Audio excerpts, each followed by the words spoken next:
Hello friends, welcome to Office Platforms. Santosh this side. Today we have a first podcast on our channel. This is related to finance, and we have our first guest, Gaurav Sharma. And Gaurav Sharma is a financial professional. He is a specialist in FP&A, and he has done Toastmasters. Very active on LinkedIn, and he is the very best person till now whom I have met or related to the career course related to finance. And moreover, and the most important thing, he is a father and a husband. He is known for breaking down complex finance terms into simple, understandable terms and guide prospective job seekers into their journey of career in finance. Okay, an MBA in finance from Natsimanji and a commerce graduate. He holds an overall experience of 17 plus years. My bad, it is 17 plus years of experience in working with the reputed companies like Genpact, Infosys, Airtel, etc. Of course, beyond that, he has also worked across countries like US and UK. Gaurav? Thank you, Santosh. Thank you for such a warm welcome, and thank you for having me here. Yeah, it's my pleasure, sir.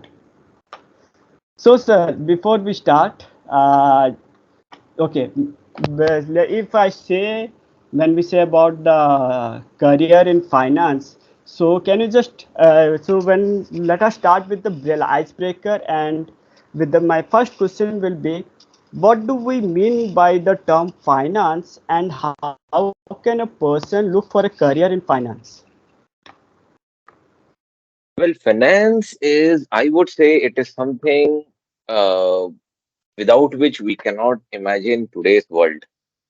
So, finance is that fuel that runs the engine of the modern business world, and in a way, the entire world actually. So, yeah, finance is something that whether you like it or not, you have to be a part of it. Whether you want it or not, you have to learn it. So we've seen in our, I mean, we have a common saying, right? Everybody understands the language of money. So even the person who has not studied much, who is illiterate, he knows at least how to, how to count the money, what's the purpose of money and things like that.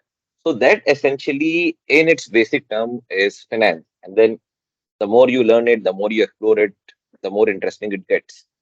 And your second question was, I guess, how can a fresher build career in finance, right? Right, right, So I believe, in order to build a career in finance, first thing that anyone must to do is develop an interest in finance.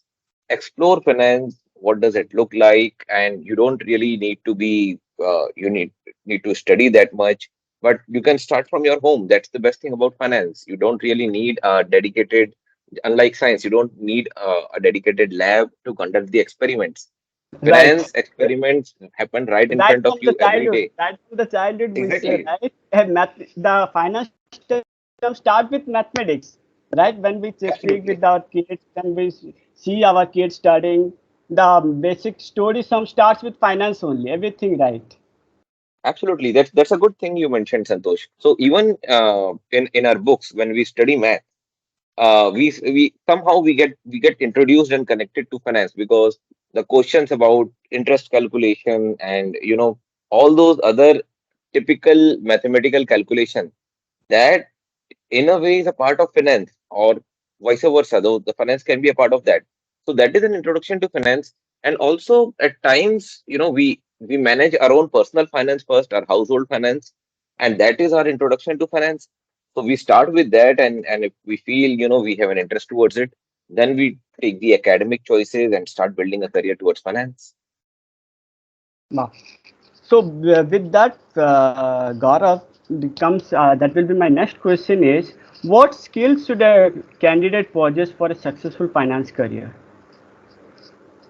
Uh, See, skill set nowadays, obviously, number one is understanding of basic accounting concepts. So that goes without saying that if you want to build a real strong and successful career, you need to have a good command, a good hold over the accounting concepts and terminologies and everything. Second, I would say is your good hold over communication. So nowadays, most of the accounting, as we know, is done by the software. Not that you should not have an understanding of finance. You still need to have that understanding of finance, but still, it's the software that do most of your accounting. What the softwares don't do is presenting those accounting terminologies, those complex finance terms in simple and relatable terms to the upper management so that they can take an informed business decision. And for that, you need to have a strong presentation and communication skills. So at the basic level, I would say a good understanding of accounting and a good command over your communication and good presentation skills are the basic level skills that one should have in order to develop a career in finance. So when we say career in finance, so if a associate is in the school or early, 10 plus 2, is it the right time Mhm. for a person to look for a career in finance, or is it advisable for, after do his graduations or something? No, no, I would say once you start making that choice about selecting a stream after you Hmm. complete the 10th. That's Hmm. where you need to make that choice that whether you would want to go for science, arts, commerce. That is the time where you should make that decision and take choose your stream so that you can build a career around it. Not that say it's not that if you make a choice, if you say if you go for arts or you go for science and then you want to come back to finance or you want to change your lane to finance. Not that it's not possible, but if you ask me the ideal time is when you've completed your 10th, when you have had a taste of all your necessary subjects and you want to choose one particular subject, you should go for uh, finance or commerce or whatever subject is available in order to go for that stream. And that is also the time when you make the career choice in terms of academics, whether you would want to go for chartered accountancy, CPA, or maybe MBA, whatever it is.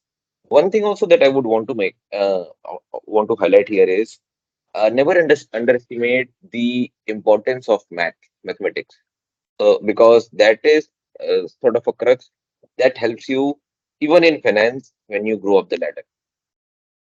Okay, cool. So definitely the maths and the numbers will always be a part of our life right from the beginning when we start our schooling. So okay, so there are there have been associates whom I have met.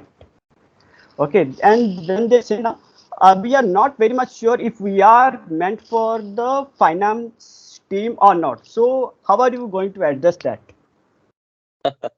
Yeah, again, that's a very good question. Normally, people, sometimes not normally, yeah, sometimes people are not sure and they are doubtful whether they are made for finance or not. But my simple recommendation would be a take a simple test of managing the home finance for a month or so. If you feel, just manage your personal finances, or just take your Yeah, household finance for a right. month and see what's your sources of income, what's your sources of expenses.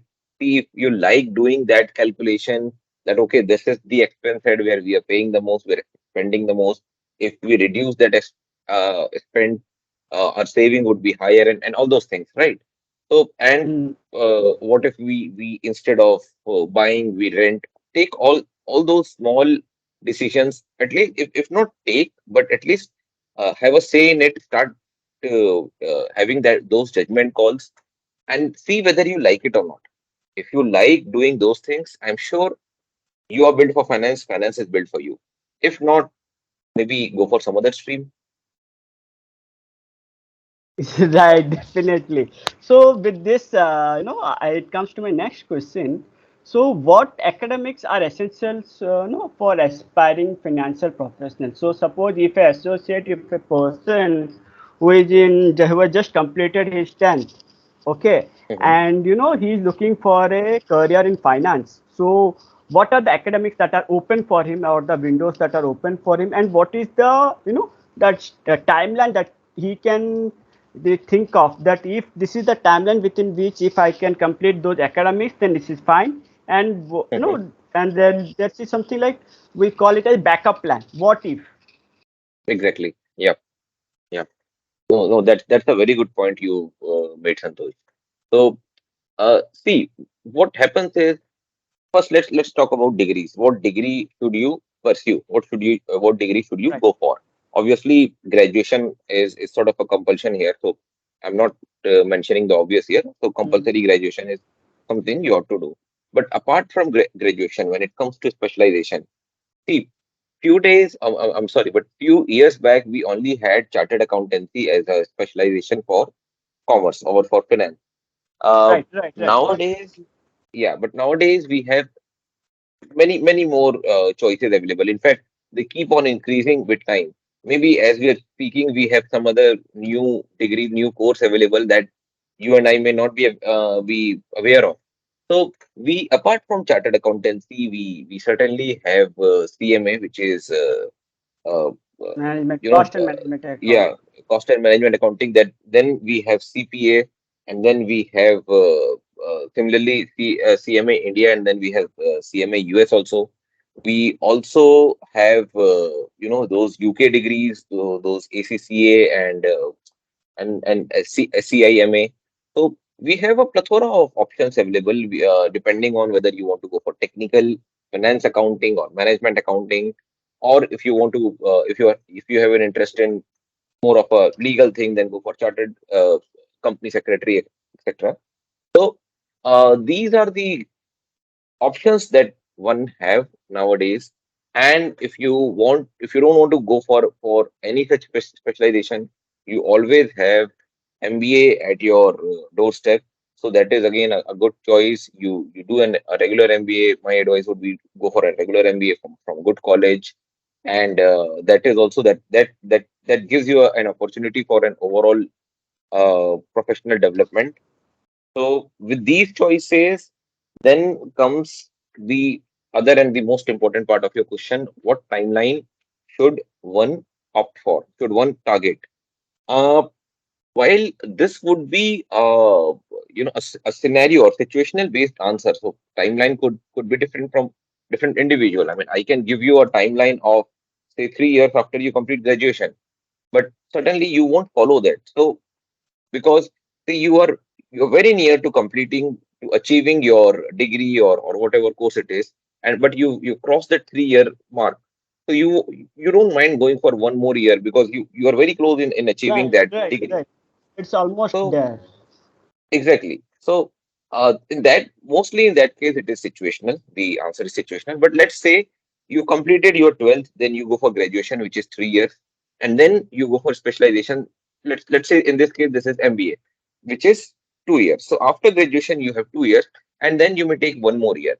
So just in case, so normally graduation plus 2 years and then a buffer of 1 year. That's the timeline you should target, by which time you should complete your academics and you should be ready to step into the corporate.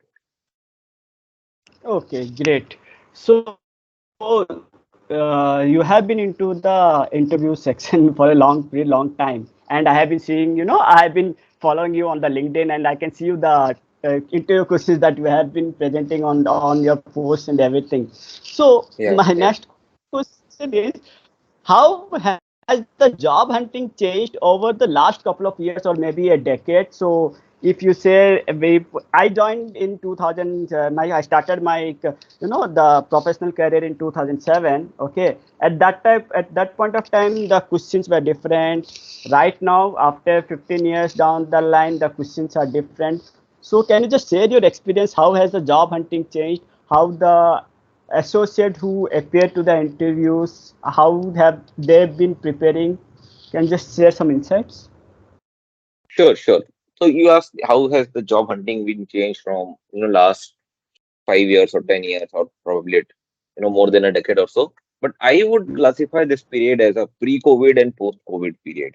So Oh, before great. COVID, right, before COVID, the job hunting was slightly different. Now it's obviously the different approach that everyone follows. Even the recruiter, not only the recruiter and hiring manager, but also the the one who's hunting for job.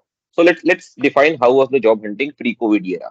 So normally, if I'm looking for a job, I'll Google and I'll take my friend's CV. I'll copy paste his CV and then Right. I'll prepare.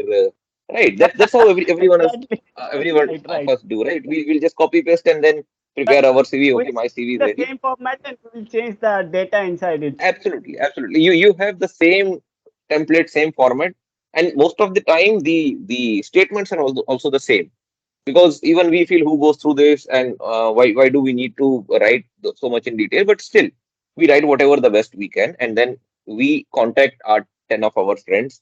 Maybe if someone is a consultant, someone is a hiring manager, recruiter, we contact them, or and we go to Naukri and then upload our CV, and then we share our CV with 10 other people, and then hopefully we get a call from a recruiter. He says that your interview is scheduled. Come to this and this place. We go to that place with a nice tie and formal clothes, and then give our best. And then if things go right, we are selected. Right. Right. So that's how job hunting was pre-COVID era.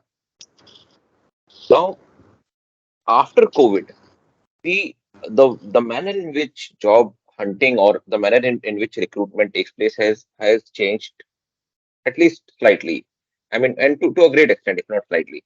So what happens is, just because of the sheer number of job applicants out there, a recruiter is having a hard time making a decision or sourcing a candidate, or screening a candidate, because obviously when your work increases multifold, somewhere you face challenges. So that's the challenge that recruiters are facing, because Right. everybody, almost, I mean, most of the folks nowadays are looking for jobs. So if at all a vacancy comes where a recruiter is expecting that he'll get 50 applications, he gets 200 applications, or maybe even more. So then there is somewhere we need to make use of application systems, and that is why we have something called ATS, which is applicant tracking system, where it's not the person, it's not the recruiters who screen a CV manually, it's the AI doing the job, and the AI screens the Mm. CV, and then your CV goes forward. And if the AI rejects, your CV is rejected, and that's the reason many people complain. Many job applicants complain that we are sending the CVs, but we are not getting a call back. So that's the other reason. Second is having a good online presence also matters. So having a good LinkedIn profile, a strong Naukri profile, you not only have to make this profile, but you also have to maintain it. You have to maintain your online presence, so that when a recruiter searches your profile, it appears on the top. It's common algorithm language. So Right. broadly speaking, that's the thing. Those are the changes. Plus, when you go to an interview round, then there are further challenges, further changes as well. Oh, very good. So, okay, I got up. So, with this, now I have another question ready for you. I was aware that you will be coming up with this, no, job hunting. So, I just wanted to, what steps should no one person take when he starts for a job hunting? I understand you just answered a question. The resume should be ATS friendly. The person should be on, he should have a very good online presence. So, Mhm. with if you can continue apart from with these 2 points, and if you can elaborate more onto this, if you can know how a person can check if his resume is ATS friendly or not. What are the Mhm. key elements that a AI ATS tool that looks for? You know, Okay. Okay. so Sure. how Sure. can you guide? Absolutely. Absolutely. So basically, it's. I mean, it sounds complicated, but it's not. It's to be honest, it's fairly simple. But your question has two parts. I'll answer the first one. So first, you asked, what should a candidate do when he starts the job hunting process? So my advice to everyone is, if you are pursuing a course, if you are if you are studying something, and getting a job is not that urgent for you, my advice is, fix your academics first. Finish your studies. Say for example, you are in chartered accountancy, you just have one group left.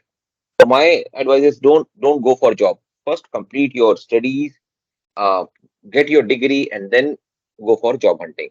So it's like going to a Okay. war. You fix your Right. weapons first. You go with completely armored, and then you'll be able to face the enemy with much more confidence. So fix your academics if at all you are at that stage of your career. Second is you give time to your CV, resume, because it's your CV that goes before you go to an interview. So a recruiter sees you afterwards. He sees your CV. He builds an mental image of you Right. seeing your CV. So spend time on your CV. Make it good. Make it presentable. Make it simple. Don't make it too stylish, too funky. Make it simple yet impactful, right? Uh, Substantiate wherever possible, because in finance, the more substantiation you give, the more easy it is. But also don't make it in a manner that it does not justify your candidature. So I mean, CV is just writing statements. I can write anything. I can even write that, you know, I helped my company design a rocket that went to the moon. But then it should Right. justify my candidature, right? Right. Right. So so while you do that, stay on the ground and just keep in mind your candidature also. But yeah, make it impactful, including keywords is obviously there. Then wherever you're creating profile, I'd say create profile in both the portal, at least two portals, Naukri and LinkedIn. And don't just create and forget. You create, you ensure Okay. your presence, you create a comprehensive profile. It should be complete. If at all you can get recommendations, LinkedIn has that recommendation section where your supervisors, your colleagues can give you recommendations, endorsement, etc. Try to complete as much as possible, and then ensure your online presence. Don't get addicted to it, but ensure enough online presence so that your name appears at the top. Next, your part of your question was how to check whether your CV is ATS compliant or not. It is fairly simple. In LinkedIn, you have a resume builder tool. If you don't want to use any tool, just look at the job description that you are applying for, and look at the keywords. So if you're in finance, depending on the level that you are applying for and the role, you'll have keywords. Common keywords are financial analysis, reporting, budgeting, forecasting, reconciliation, client handling, all those things. So look for those keywords that are there in the job description and see whether they are there in your CV or not, and whether they are CV they are in your CV, not for the sake of it, but they're actually there and fulfilling a purpose. So I can't say that my skills are client handling and financial analysis, and that way I include everything. No, that is just I've put for the sake of doing it.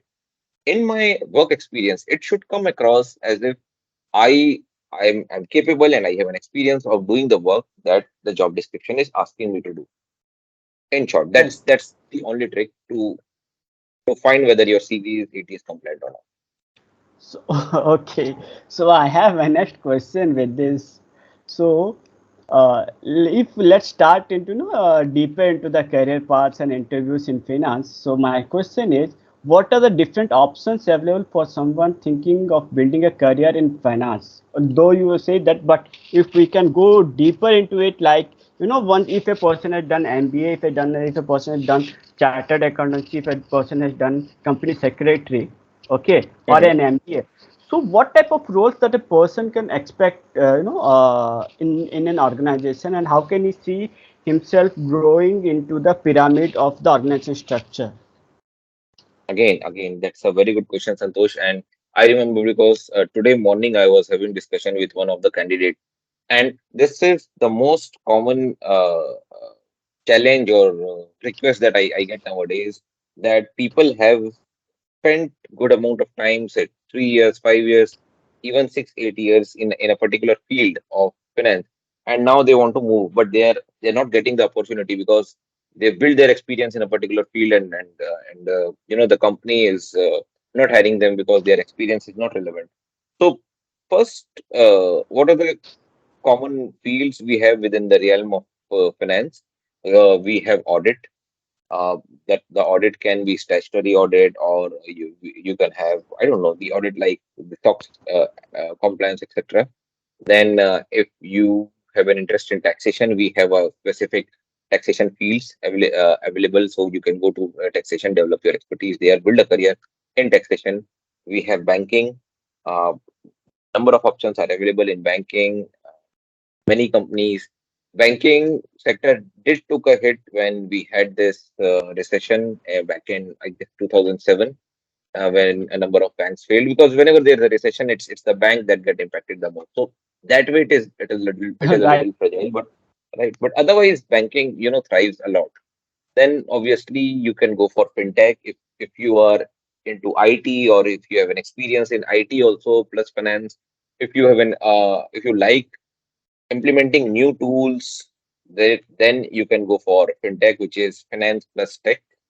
Then you can go for investment, you can go for portfolio manager. The portfolio manager is pretty much like investment banking. You manage a portfolio. Uh, I don't know. You can go for risk analyst. You Then we have obviously got the corporate finance, which I'm a part of. So under corporate finance, you have accounts payable. So corporate finance is nothing but you handle the finances of a large company.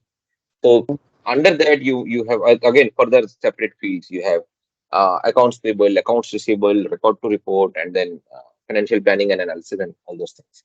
So yeah, these we you have many options available in finance menu. So it's good to make an informed decision, so that later on you don't have to struggle. Not that it is impossible. You cannot change lanes, you cannot change your domain, but then it becomes slightly tough. So it is good that you take an informed decision. If necessary, you consult a mentor or someone who can guide you. Take an informed decision and then choose your field wisely. With this now, okay, if a person, he has been into the organization, so how can a finance professor stay updated with the industry trends and changes? No, if a uh person is into finance, how can he keep himself updated with the recent, I yeah I don't see a challenge. See, it was a challenge. I don't know, when we were very young, not or simply speaking, when we didn't had internet. Nowadays, you have internet with your thumb. You can stay updated with what's happening in the finance world. You have really good YouTube channels. You really have good platforms, good people who post good content. It's just that it's the choice that you need to make. Everything is available there. The quality content also, and the not so good content also. What yeah, you want to choose is up to you. Second, few other things that you can do is uh, make sure you also stay updated on your company's finances. So when I say company's finances, means don't just stay limited to the work that you're handling. Time to time, read your company's financial statements, balance sheet, profit and loss, cash flow statements. See whether your company, how is it performing. Read, if it's your company is a public limited company, read its annual report that it issues to its shareholders. Uh, there is nowadays a town hall happens and almost in all the company, where they tell you how the company is performing financially and otherwise also. So stay updated with those things. Try and familiarize yourself. Try and make yourself understand, so that you know how things are moving. And once you develop an interest in finance, you'll also develop an interest in economy and world economy, and all, because all these things are connected. right. So that way, once you develop an interest, these things will surely attract you towards more knowledge. So there's no end to it. You'll just enjoy it. It's basically and simply the choices that you make. Okay, so Gaurav, with your so much of experience, so I have two more questions. When on this finance itself, so how can one deal with the stress and pressure that often accompanies a career in finance? So when I say that, I've seen a lot of general accounting persons, R2R persons, who end up spending the complete end of the month and the beginning of the month with inside their office just to close the report. And so Yeah, how you yeah. what is the advice that you give them to manage their professional life, personal life, and the balance, and what is the advice that you can give? Okay. Uh, again, a very good question, Santosh. So you can do a lot, too many things, number of things. I'll just mention two of them. Number one is get used to the fact that certain certain amount of stress will always be there in the kind of work that you're handling. And this has nothing to do with finance. It's not finance fault, but any field where you are growing, where it's a good field, where it requires you to apply your brain, there will always be a certain level of stress present. So you got to deal with it, and the first way to deal with it is you got to accept it. Yes, that you know these things will stay; these will not go. It's not that I just have to perform this month end closing or reporting one time, and then next month I'm Right. done. I'll This is achieve nirvana and ongoing everything. one. No, it's an ongoing thing. Yeah, right. You rightly pointed out. So accept it that it's a part of your job. This is what fills your pocket. This is what makes the money go to your bank, because this is what we are paid for. Next is uh, also, when you accept that, also accepted that finance. The good thing about finance is the world won't go down if something is missed. Okay, so it's not like, again, I'll say, it's not like you're building a rocket to the moon that if something goes wrong, it will go and blast. If if you make a mistake, the numbers may falter a bit. Okay, but then you know that, yeah, the numbers are wrong, and then it can be corrected next month. That's how finance works. So it's not the end of the world if something goes wrong. So that also, while you accept that your work is important and it needs attention, you also accept that at the same time, even if something goes wrong, it's okay. Okay.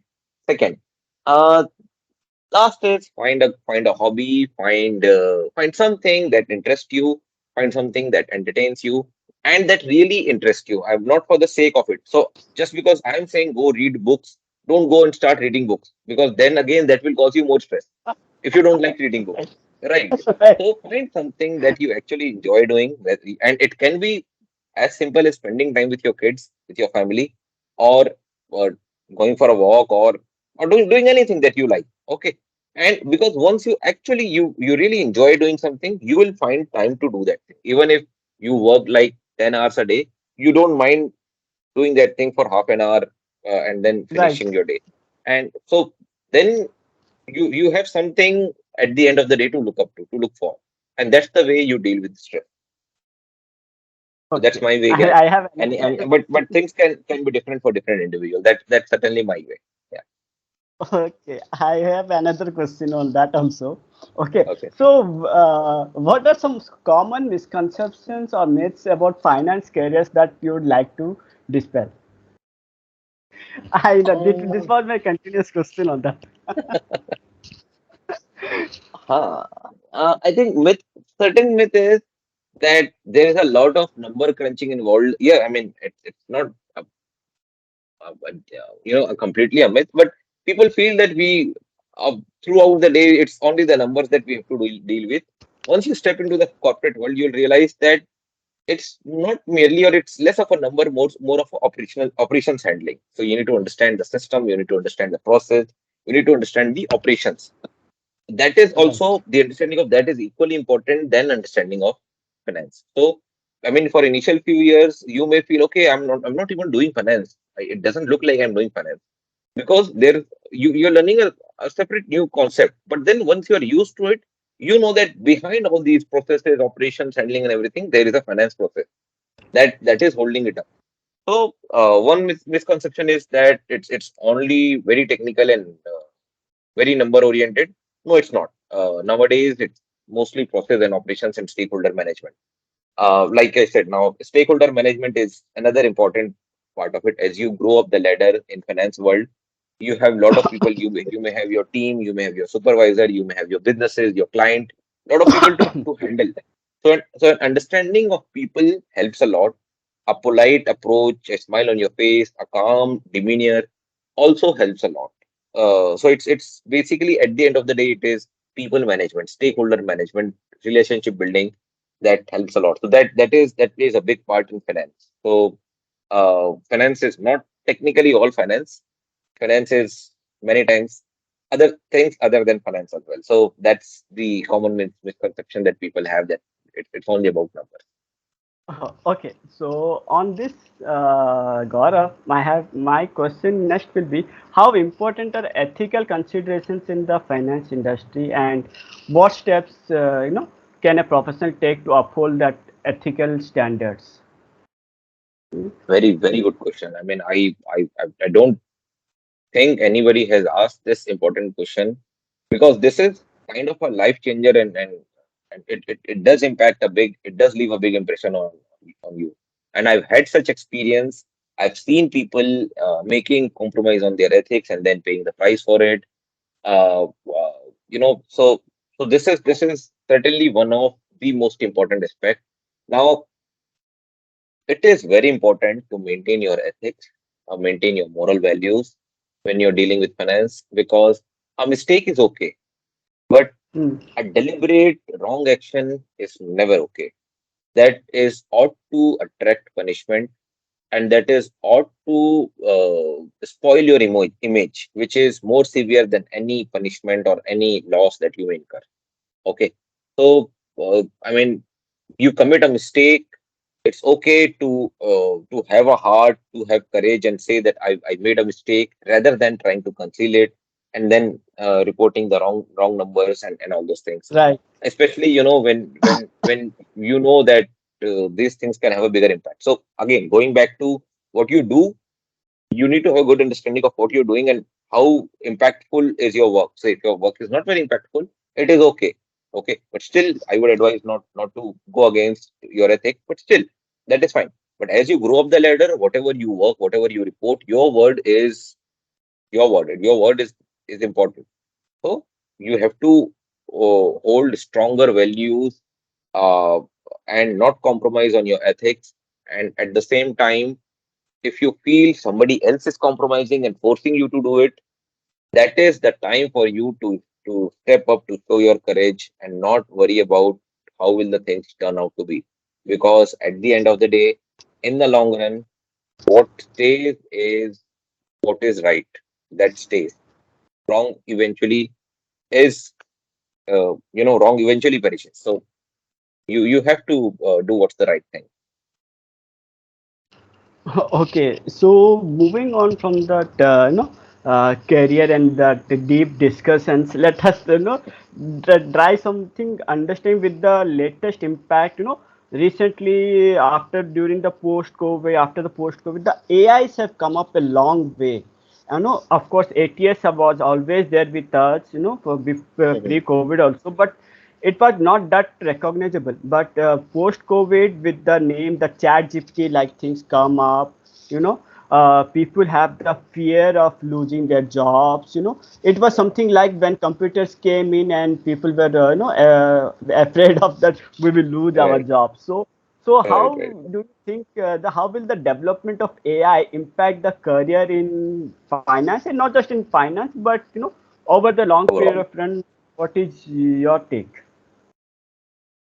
Uh, See, it's simple. I mean, future is future. It's unpredictable. No matter how much of an expert you can be, I can be, anybody else can be. We don't know what's going to happen. I mean, normally what we've seen so far is, yes, AI is getting implemented. It's not a new thing. It's not Right. something that we are seeing. Like you said, computers have been there for a long time, and we've seen that change. But what we all thought was that AI would change the world gradually. Even when the computers came, it's not like supercomputer came on day one and you had everything changed. So Right. it came gradually and then people got used to it. But the pace at which technology is changing nowadays, even that is unpredictable. We don't know. I mean, after Chat GPT, it was kind of, we didn't knew that how soon can a technology change, or how soon can things completely change. But let's understand this, that a company pays you. Say if a company is paying you X rupees, right? And that is a company. Company is business. Business, the rule of the business is profit. If the company is paying you X rupees as salary, they want at least X plus one as their work, as the work that you'll be giving to them. Investment Okay. plus profit.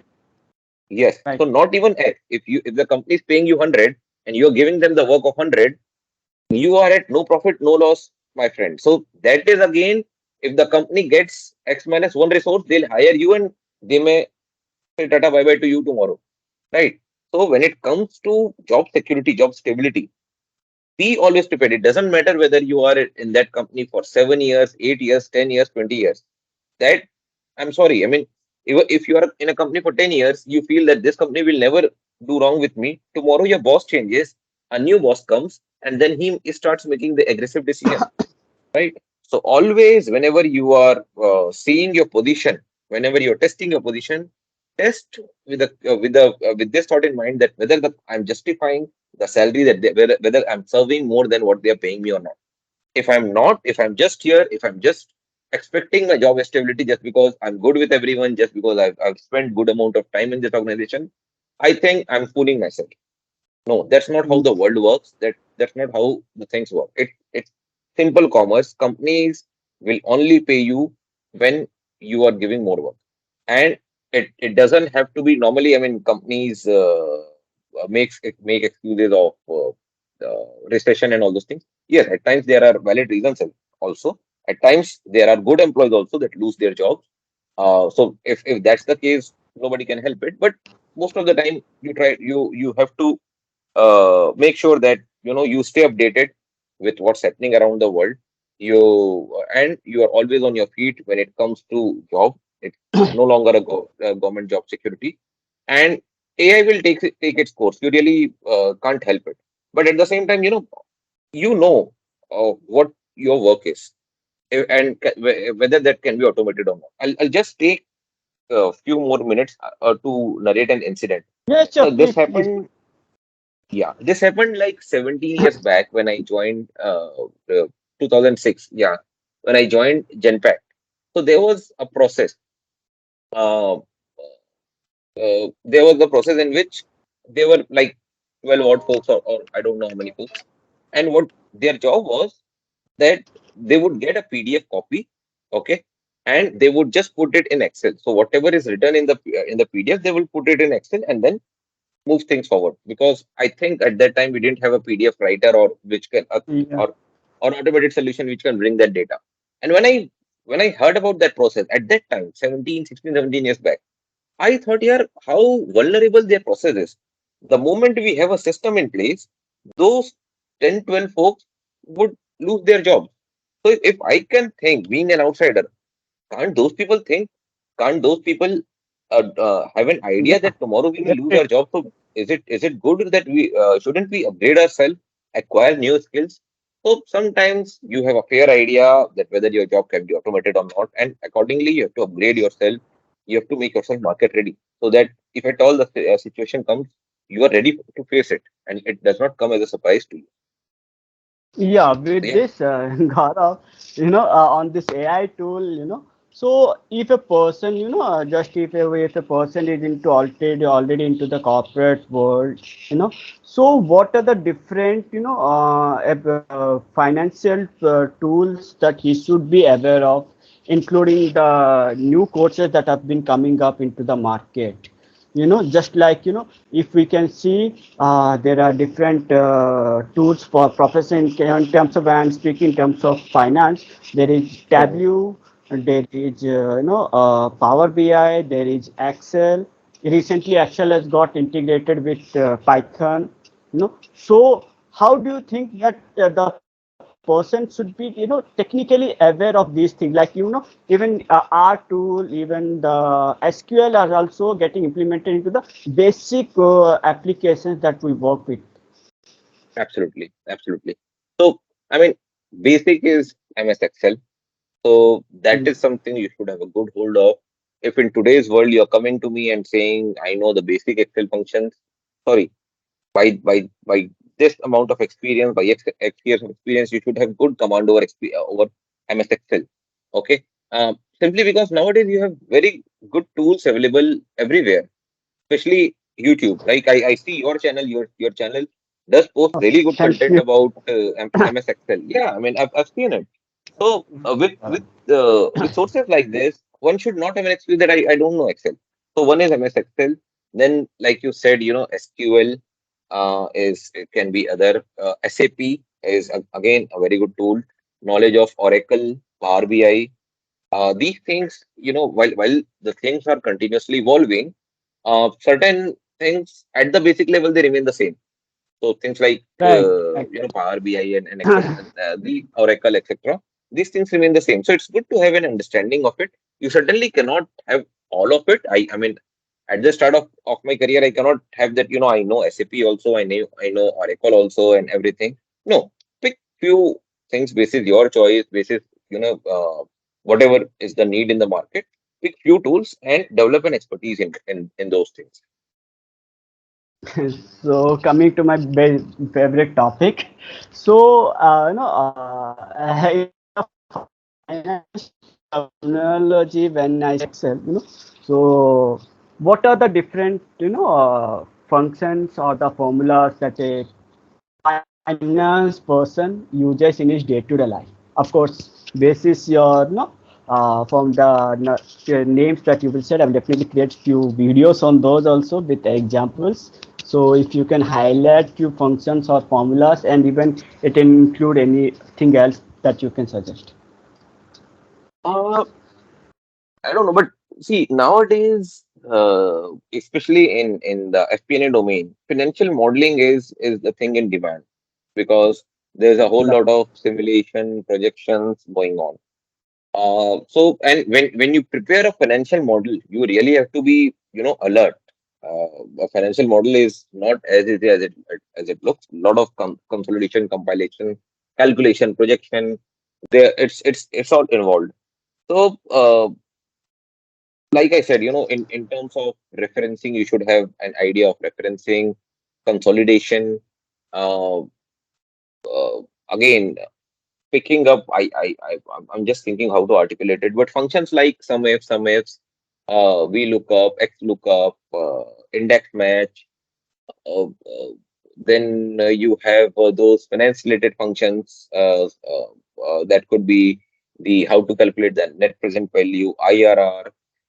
Then if you go more into finance, you can there's a payment function where you can calculate the EMIs, etc. So as you explore further, depending on the need, depending on the scale, depending on the size of your organization, uh, you can explore a whole lot of Excel functions. But like I said, it's an ocean out there. The more you explore, the more fun it will be, and the more well versed you get. Yeah. So, last question for this.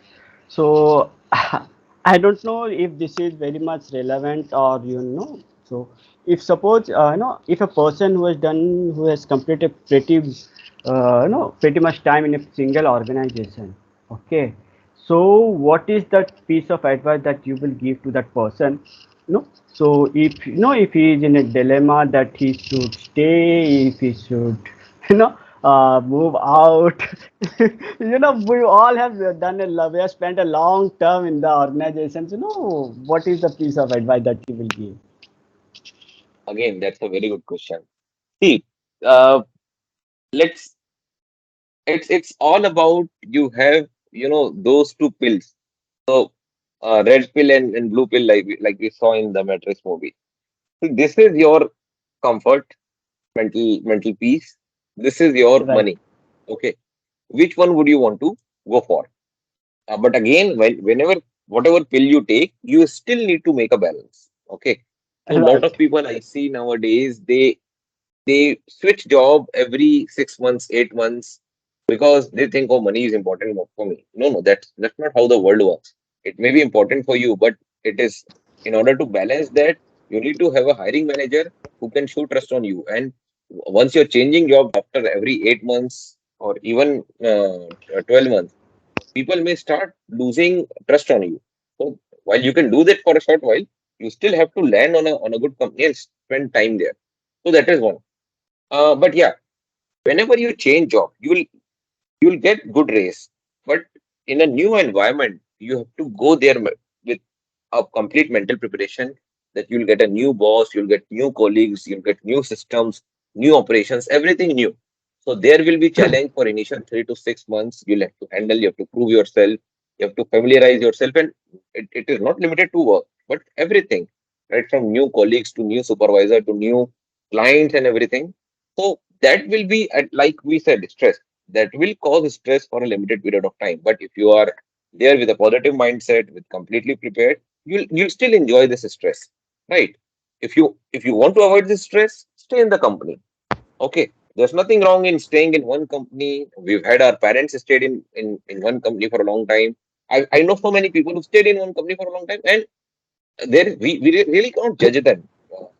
Okay, it's completely fine. It's not that they're not a good performer, they're a very good performer. Okay, but let me tell you, if you really want a monetary growth, it has to come when you make that switch. Okay, no matter, even if your company is giving you good hike and everything, it can never Right. match with a candidate who's changing jobs after 2 3 years, because that's the way world works. You'll always get that increment only after changing jobs. So that's a balance you have to maintain, that you earn also and you learn also. So Right. take your own call, but at the same time, realize this, that yeah, money is important, but that will come at a cost of some amount of mental stress. Right. So we have to be mentally prepared for that also. Okay, with Exactly, Gaurav, with exactly. this, I would like to conclude our today's podcast. Okay, it was nice talking to you. Even I learned a lot of things on this podcast. So, anything that you would like to suggest? No, thank you so much, Santosh. I really enjoyed talking to you. You pose some really good and intelligent questions. I I I do keep watch your channel. I hope it grows more and more. And yeah, thank you so much for having me. So, thank you, Gaurav. Thank you for giving us your valuable time over here. Hope to see you again on this channel with different other topics, and I will try to put more difficult topics or questions in front of you, to get Absolutely, more absolutely. insights. And Anytime. definitely, I will definitely check. And of course, I will share the your LinkedIn post on my channel on this descriptions also. I will tag you in your YouTube channel so that my YouTube viewers and your YouTube viewers can collaborate with each other. So, friends, with this, I am your host, Santosh Subudhi. Thank you for tuning into Office Platforms on the podcast for finance and its career. For expecting guidance in career and finance. So we hope you found this episode informative. Stay tuned for more episodes on finance and career development. Remember, the world of finance is very vast as explained by Gaurav, and with the right skills and knowledge, you can definitely build a successful career. And definitely, please subscribe to my channel. Thank you for watching. Thank you. Bye bye. Bye.